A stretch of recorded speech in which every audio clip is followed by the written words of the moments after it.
বাংলাদেশ ক্রিকেটের ইতিহাসে এমন কিছু মুহূর্ত আছে যেগুলো আমাদের শিরায় শিরায় রক্ত গরম করে তোলে, কিন্তু সেই মুহূর্তগুলোর পেছনে একজন মানুষের নাম সবসময় নীরবে ভেসে ওঠে, তিনি মুশফিকুর রহিম।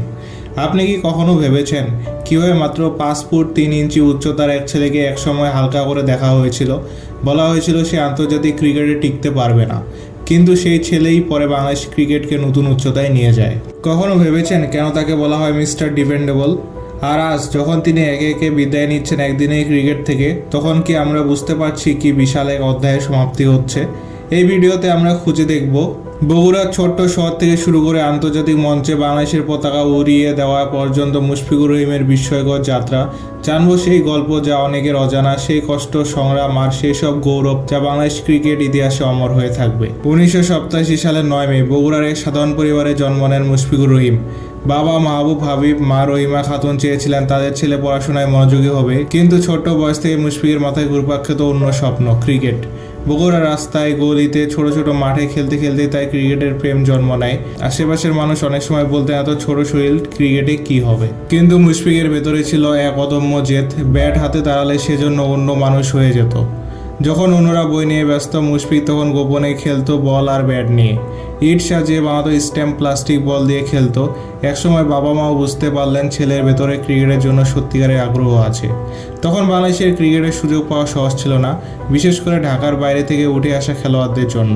কিন্তু মুশফিক হাল ছাড়েননি, ধাপে ধাপে স্থানীয় পর্যায়ে ভালো খেলতে থাকেন। মুশফিকুর রহিমের ক্যারিয়ারের প্রথম বড় বাঁক আসে যখন তাকে বগুড়া থেকে ঢাকায় খেলতে নিয়ে আসা হয়।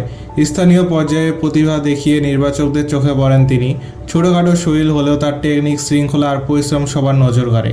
একসময় বাংলাদেশ ক্রীড়া শিক্ষা প্রতিষ্ঠান বিকেএসপিতে ভর্তি হন তিনি। এখানেই শুরু হয় তার আসল ক্রিকেট প্রশিক্ষণ। বিকেএসপি এমন এক জায়গা যেখান থেকে বাংলাদেশের বহু তারকা ক্রিকেটারের জন্ম হয়েছে। সেখানে প্রতিদিন ঘন্টার পর ঘন্টা অনুশীলন, করা নিয়মকানুন, শৃঙ্খলা সব মিলিয়ে মুশফিক আরও শক্ত হয়ে ওঠেন। বয়স তখন মাত্র 16।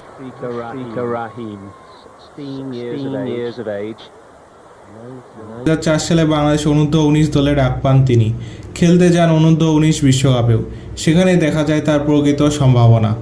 শান্ত, ধৈর্যশীল ব্যাটিং আর সঠিক কিপিং দেখে নির্বাচকরা বুঝে যান এই ছেলেটির ভেতরে কিছু আলাদা আছে। 2005 সালের গ্রীষ্মকাল বাংলাদেশ দল সফরে যায় ইংল্যান্ডের, আর সেখানে লর্ডসে, যা ক্রিকেটের হোম অফ ক্রিকেট নামে পরিচিত, অভিষেক হয় এক কিশোরের।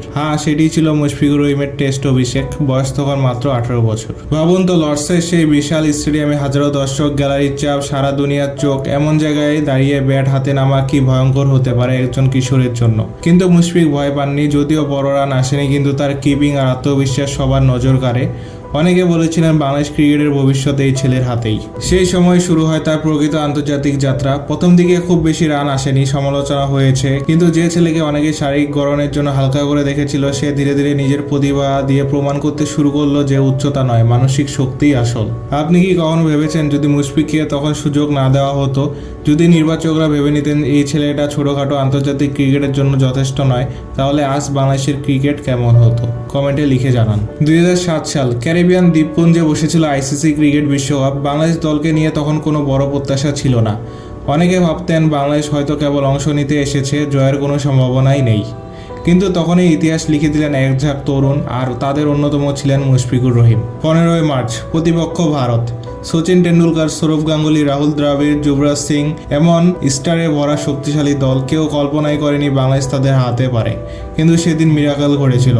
বাংলাদেশের বোলাররা দুর্দান্তভাবে ভারতকে 191 রানে আটকে দেয়। এরপর ব্যাটিংয়ে নামেন তরুণরা। তামিম ইকবাল ঝড় তুললেন শুরুতে, আর ম্যাচের সবচেয়ে গুরুত্বপূর্ণ ইনিংস খেললেন মুশফিকুর রহিম। মাত্র 18 বছর বয়সে তিনি খেলেন এক অবিস্মরণীয় 56 রানের ইনিংস। তার শান্ত, ধৈর্যশীল ব্যাটিং বাংলাদেশের জয় নিশ্চিত করে দেয়। ভাবুন তো, সেদিন যদি বাংলাদেশ না জিতত, হয়তো ভারত ছিটকে যেত না, হয়তো বাংলাদেশের ক্রিকেটের ইতিহাস এত দ্রুত বিশ্ব দরবারে জায়গা পেত না। আর সেদিনে সেই জয়ে তৈরি হয়েছিল এক নতুন আস্থার ভিত্তি, বাংলাদেশের ক্রিকেটও পারে। আর সেই জয়ের অন্যতম নায়ক ছিলেন মুশফিকুর রহিম। 2007 বিশ্বকাপের পর থেকে মুশফিকুর রহিম আর কেবল একজন তরুণ প্রতিভা ছিলেন না, তিনি ধীরে ধীরে দলের অন্যতম ভরসার জায়গায় পরিণত হন। প্রথম কয়েক বছরে তিনি উইকেট কিপার ব্যাটসম্যান হিসেবে সুযোগ পান। ব্যাট হাতে তখনও খুব বড় কোনো ইনিংস আসেনি, কিন্তু তার টেকনিক, শৃঙ্খলা এবং লড়াকু মানসিকতা সবার চোখে পড়েছিল। 2008-9 সালের দিকে মুশফিককে নিয়ে সমালোচনাও হয়েছে। অনেকেই ভাবতেন তিনি হয়তো গড়পড়তা খেলোয়াড় হয়ে থাকবেন, কিন্তু এখানে দেখা যায় তার সত্যিকারের রূপ। তিনি কঠোর পরিশ্রম শুরু করেন, অনুশীলনে ঘন্টার পর ঘন্টা সময় দেন, শরীরের ফিটনেস নিয়ে কাজ করেন এবং সবচেয়ে বড় কথা ব্যাটিংয়ে নিজের জায়গা পাকা করতে লড়াই করেন। একজন সাংবাদিক একবার লিখেছিলেন, Mushfiqur is not a naturally gifted stroke player but he is an epitome of hard work and discipline. 2010-এর দিকে এসে বাংলাদেশ দলের অন্যতম ভরসার নাম হয়ে ওঠেন মুশফিক। 2010-এর এশিয়া কাপে তিনি খেলেন গুরুত্বপূর্ণ ইনিংস। যদিও দল বড় জয় পায়নি, কিন্তু ব্যক্তিগতভাবে মুশফিক দেখালেন তিনি চাপের সময়ে কেমন খেলে যেতে পারেন। 2011 সালে বাংলাদেশে অনুষ্ঠিত বিশ্বকাপে তার ব্যাট থেকে আসে কয়েকটি গুরুত্বপূর্ণ ইনিংস। দল কোয়ার্টার ফাইনালে উঠতে পারেনি, কিন্তু মুশফিকের পরিশ্রম আর ধারাবাহিকতা স্পষ্ট হয়ে ওঠে। 2011 সালের সেপ্টেম্বর মাসে আসে তার ক্যারিয়ারের অন্যতম মোড় ঘোরানো মুহূর্ত।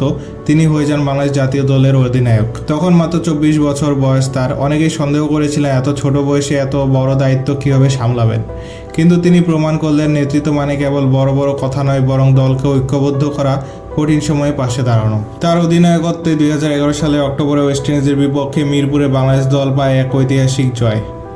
ম্যাচ শেষে মুশফিক বলেছিলেন, captaincy is not about me, it's about the team, I just want to give my 200% for Bangladesh.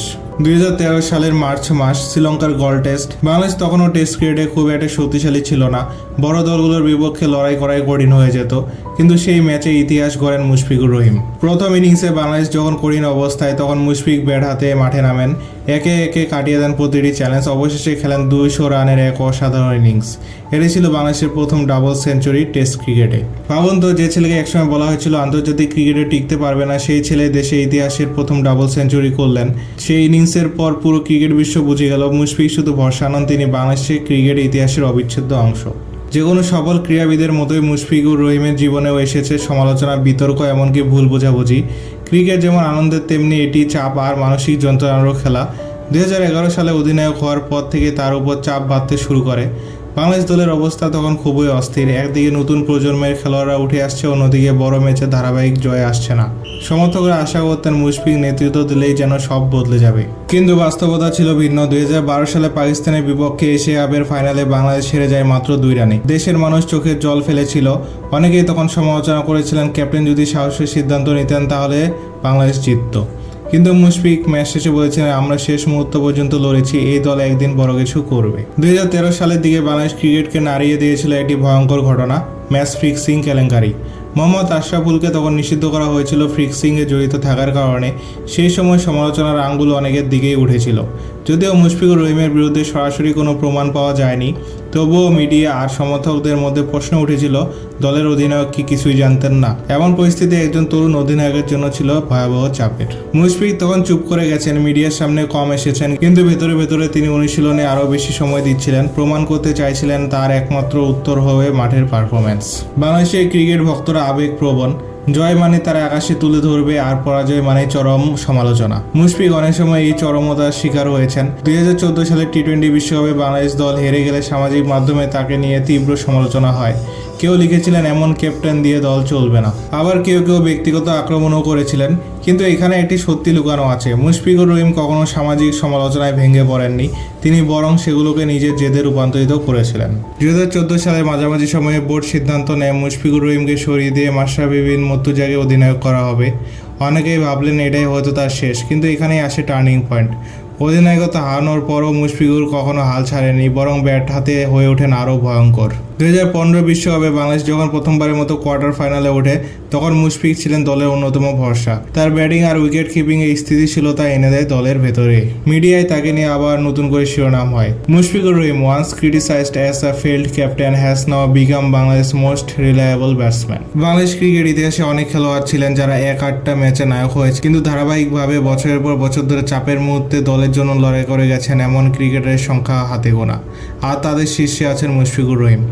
সমর্থকরা তাকে একটা বিশেষ নাম দিয়েছেন, মিস্টার ডিপেন্ডেবল। কারণ যখনই বাংলাদেশ বিপদে পড়েছে, তখনই প্রায়শই দেখা গেছে ব্যাট হাতে মাঠে নেমে দাঁড়িয়ে গেছেন মুশফিক। 2020 সালে একটি পরিসংখ্যান থেকে দেখা গেছে, যখনই 30 থেকে 40 রানের মধ্যে বাংলাদেশের 3 উইকেট পড়ে গেছে, এরপরে 50+ ইনিংসের বেশিরভাগই করেছেন মুশফিকুর রহিম। এটাই প্রমাণ করেছে তাকে কেন মিস্টার ডিপেন্ডেবল বলা হয়। বাংলাদেশের টেস্ট ইতিহাসে মুশফিকুর রহিম এক অবিচ্ছেদ্য অধ্যায়। তিনি প্রথম বাংলাদেশি যিনি একাধিক ডাবল সেঞ্চুরি করেছেন টেস্ট ক্রিকেটে। 2013 সালে শ্রীলঙ্কার বিপক্ষে তার প্রথম ডাবল সেঞ্চুরি বাংলাদেশের ক্রিকেট ইতিহাসের মাইলফলক হয়ে আছে। এরপর 2018 সালে জিম্বাবুয়ের বিপক্ষে তিনি আবারও খেলেন এক অনবদ্য ডাবল সেঞ্চুরি। 2020 সালে জিম্বাবুয়ের বিপক্ষে আবারও ডাবল সেঞ্চুরি করে তিনি ইতিহাসে জায়গা করে নেন। এখন পর্যন্ত তিনি 3টি টেস্ট ডাবল সেঞ্চুরি করেছেন, যা অন্য কোনো বাংলাদেশি খেলোয়াড় করতে পারেননি। একটা মজার ব্যাপার হলো, তার এই ডাবল সেঞ্চুরিগুলোর সময় অনেকেই সমালোচনা করেছিলেন মুশফিক টেস্ট ক্রিকেটে তেমন ভালো নন, কিন্তু প্রতিবারই তিনি নিজেকে মাঠে প্রমাণ করেছেন। ওয়ানডে ক্রিকেটে মুশফিকুর রহিম বাংলাদেশকে অসংখ্য জয় উপহার দিয়েছেন। 2006 থেকে 2023 পর্যন্ত তিনি বাংলাদেশের হয়ে 244টি ওয়ানডে খেলেছেন এবং করেছেন প্রায় 7,000 রান। তার ব্যাটিং গড় 36-এর উপরে, যা বাংলাদেশের ব্যাটসম্যানদের মধ্যে অন্যতম সেরা। শুধু তাই নয়, ওয়ানডে ক্রিকেটে তার শতকের সংখ্যা 9-এর বেশি। বিশেষ করে চাপের ম্যাচগুলোতে তার ইনিংসগুলো অনন্য। 2015 বিশ্বকাপে ইংল্যান্ডের বিপক্ষে তার 89 রানের ইনিংস আজও বাংলাদেশের ভক্তদের মনে গেঁথে আছে, যা কোয়ার্টার ফাইনালে যাওয়ার পথে ছিল অন্যতম টার্নিং পয়েন্ট। যদিও টি-20 ফরম্যাটে মুশফিকুর রহিম বড় ইনিংস খেলেননি, তবে তার অভিজ্ঞতা আর শান্ত মাথা বারবার বাংলাদেশকে ম্যাচে টেনে তুলেছেন। মিডল অর্ডারে স্থিরতা আনতে তার মতো খেলোয়াড়ের অবদান ছিল অপরিসীম। 2018 সালে নিদাস ট্রফির ফাইনালের উদাহরণ দেওয়া যাক। যদিও শেষ পর্যন্ত দীনেশ কার্তিকের সেই ছক্কায় বাংলাদেশ হেরে যায়, কিন্তু ম্যাচের চাপের সময় মুশফিকুর রহিম ব্যাট হাতে যে পরিমাণ লড়াই করেছেন তা দর্শক আজও ভোলেনি। তার রেকর্ডসমূহ লেখা থাকবে ইতিহাসে। বাংলাদেশের হয়ে সর্বাধিক টেস্ট রান সংগ্রাহকের মধ্যে তিনি শীর্ষে আছেন। একমাত্র বাংলাদেশি হিসেবে 3টি টেস্ট ডাবল সেঞ্চুরি করেছেন। টেস্টে তার রান সংখ্যা 5,000-এরও বেশি। ওয়ানডেতে করেছেন প্রায় 7,000 রান। আন্তর্জাতিক ক্রিকেট, টেস্ট, ওয়ানডে, টি-20 মিলিয়ে তিনি করেছেন 13,000-এরও বেশি রান। 2021 সালে তিনি বাংলাদেশের প্রথম ক্রিকেটার হিসেবে আন্তর্জাতিক ক্রিকেটে 500 ডিসমিসাল পূর্ণ করেন একজন উইকেট কিপার হিসেবে। এমন অর্জন প্রমাণ করে শুধু ব্যাট নয়, উইকেট কিপার হিসেবেও তিনি বাংলাদেশের সর্বকালের সেরা। 2019 সালে বিশ্বকাপে অস্ট্রেলিয়ার বিপক্ষে তার 102 রানের ইনিংস, অথবা 2017 সালে শ্রীলঙ্কার বিপক্ষে তার ম্যাচ জেতানো 72 রান। এসব মুহূর্ত বারবার প্রমাণ করেছে তিনি কেবল একজন খেলোয়াড় নন, বরং একজন যোদ্ধা। ক্রিকেট মাঠে একদিন সবাইকে থামতে হয়। গ্যালারির আলো, দর্শকের করতালি, ব্যাটের শব্দ আর বিজয়ের উল্লাস, সবকিছুরই একসময় সমাপ্তি ঘটে। মুশফিকুর রহিমও তার ব্যতিক্রম নন। কিন্তু তার বিদায়ের গল্পটা কেবল পরিসংখ্যানের সমাপ্তি নয়, বরং এক আবেগময় অধ্যায়, যা বাংলাদেশের কোটি মানুষের স্মৃতিতে থেকে যাবে দীর্ঘদিন। 2024 সালের সেপ্টেম্বরে এক সকালে ক্রিকেট প্রেমীরা হঠাৎই খবর পেলেন মুশফিকুর রহিম ওয়ানডে ক্রিকেট থেকে অবসর নিয়েছেন। 17 বছরেরও বেশি সময় ধরে যে ফরম্যাটে তিনি লড়েছেন, জিতেছেন, হেরেছেন, কেঁদেছেন আর হাসিয়েছেন, সেই জায়গা থেকে তার সরে দাঁড়ানো অনেকের কাছে যেন বিশ্বাস করা কঠিন ছিল। তিনি নিজের অফিসিয়াল ফেসবুক পোস্টে লিখলেন, সময়ের সঙ্গে সঙ্গে জীবনের সিদ্ধান্তগুলো বদলায়। আমি ভেবেচিন্তে ওয়ানডে ক্রিকেট থেকে বিদায় নেওয়ার সিদ্ধান্ত নিয়েছি, তবে টেস্ট ক্রিকেটে বাংলাদেশের হয়ে খেলা চালিয়ে যেতে চাই। আসলে এর পেছনে ছিল পরিকল্পনা। বাংলাদেশ ক্রিকেট বোর্ডের ভেতরে নতুনদের জায়গা করে দেওয়ার প্রস্তুতি চলছিল। তরুণ খেলোয়াড়দের হাতে বেশি সুযোগ তুলে দিতে চেয়েছিল টিম ম্যানেজমেন্ট। মুশফিক বুঝেছিলেন এবার সময় এসেছে নিজের জায়গাটা খালি করে দেওয়ার। কিন্তু তিনি আবারও প্রমাণ করলেন ক্রিকেট তার কাছে শুধু খেলা নয়, এটা এক ধরনের দায়বদ্ধতা। প্রশ্ন হচ্ছে, বাংলাদেশ কি তবে হারালো তাদের অন্যতম সেরা ফিনিশারকে? পরিসংখ্যান বলছে মুশফিক বাংলাদেশের হয়ে ওয়ানডে ম্যাচে 7,000+ রান করেছেন, শত ডিসমিসাল করেছেন উইকেট কিপার হিসেবে, আর অসংখ্য ম্যাচ জিতিয়েছেন চাপের সময়। তার জায়গাটা যে সহজে পূরণ করা সম্ভব নয়, সেটা সবাই মানছেন। এখনকার বাংলাদেশ দল অনেকটাই পরিবর্তনের পথে। নতুন প্রজন্ম আসছে, যারা হয়তো আগামী দিনে নায়ক হবে। কিন্তু একটা জিনিস নিশ্চিত, যে কোনো ক্রিকেটারের যখন মুশফিকের নাম শুনবে, তখন তারা জানবে তিনি ছিলেন বাংলাদেশের ক্রিকেটের ব্যাকবোন। শেষমেশ তার বিদায়কে ঘিরে একটা প্রশ্ন থেকে যায়, বাংলাদেশ যদি আরেকজন মুশফিক পেত, তবে হয়তো বাংলাদেশ ক্রিকেট আজ আরও অনেক দূর এগিয়ে যেত। কিন্তু ইতিহাসে কখনোই দ্বিতীয় কাউকে তৈরি করা যায় না।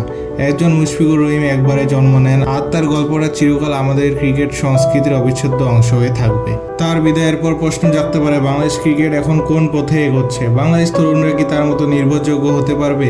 ভক্তরা কি নতুন মিস্টার ডিপেন্ডেবল খুঁজে পাবে? কিন্তু এক জিনিস নিশ্চিত, মুশফিকের গল্প আমাদের এটা শিক্ষা দেয়, স্বপ্নের পেছনে ছুটতে হলে শর্টকাট নেই। শৃঙ্খলা, পরিশ্রম আর আত্মবিশ্বাসই একমাত্র পথ। তিনি প্রমাণ করেছেন শরীরের উচ্চতা বা শারীরিক শক্তি নয়, মনের দৃঢ়তায় একজন মানুষকে কিংবদন্তি বানিয়ে তোলে। আর যদি নতুন প্রজন্মের কাউকে বেছে নিতে হয়, আপনার চোখে কে হতে পারে পরবর্তী মিস্টার ডিপেন্ডেবল? কমেন্ট বক্সে আপনার মতামত জানাবেন।